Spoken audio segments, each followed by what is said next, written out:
In this lecture, we will discuss about the mode of failure of a column.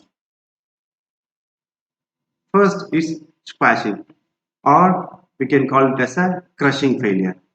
Crushing failure or a squashing failure will happen in a small column, the column whose length is relatively small. Squashing load or crushing load is equal to yield stress into its cross-sectional area.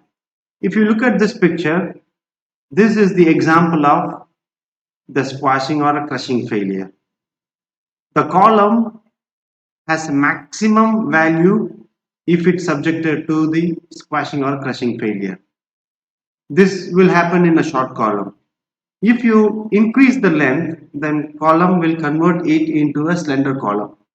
For a slender column, always the load carrying capacity is less than the short column load. So that means the column, if it is a small, then it has the full strength that is equal to yield strength or yield stress into cross-sectional area. That is the maximum strength any column section can experience. Next is local buckling. Individual element of a compression member such as web, flange, etc. will buckle locally. If you look at the picture, here the entire cross section has not buckled, but the flanges. The flange alone has buckled. And in this section also, the flange alone has buckled. So this is called as a local buckling. Next failure is global buckling or overall flexural buckling. If you look at this picture, we have a two. One represents the local buckling of the flange alone. Otherwise, the column remains intact. But if you look at this picture, the entire cross section has buckled. The buckling has happened maximum at this section. So this is the global buckling. Here, if you look at this cross section, the I section at this point has the maximum buckling, flexural buckling has happened. So from here, the section has shifted to this cross section. That is the global buckling. Next is a torsional buckling. Torsional buckling will happen due to the torsional moment or twisting moment, and the torsional or twisting moment will happen about the shear center. And we have a picture. The first represents the flexural buckling, and in flexural buckling, the buckling, this picture represents about major axis and this is about minor axis. If you look at this cross section, you can able to judge the buckling about the axis. So here the major axis is axis xx and minor axis is the axis yy.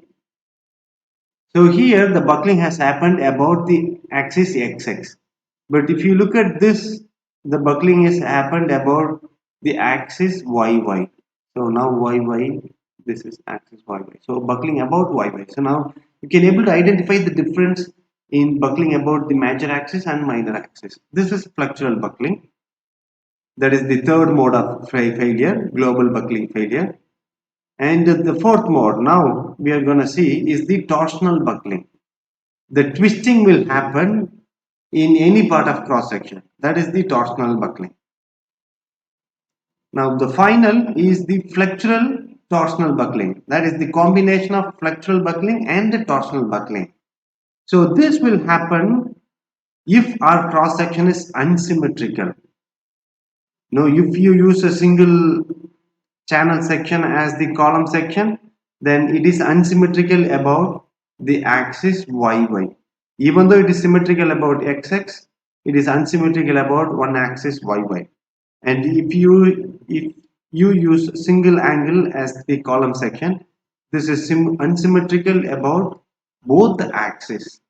So if we use or even T section, if you use the section like this, then the torsional buckling is gonna happen for sure and flexural.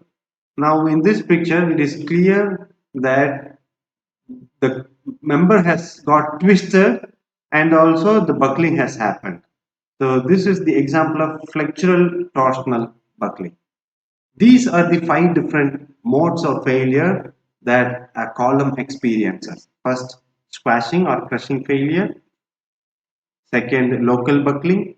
Third, overall flexural buckling or global buckling. Fourth, torsional buckling. Fifth, flexural and torsional buckling. Thank you.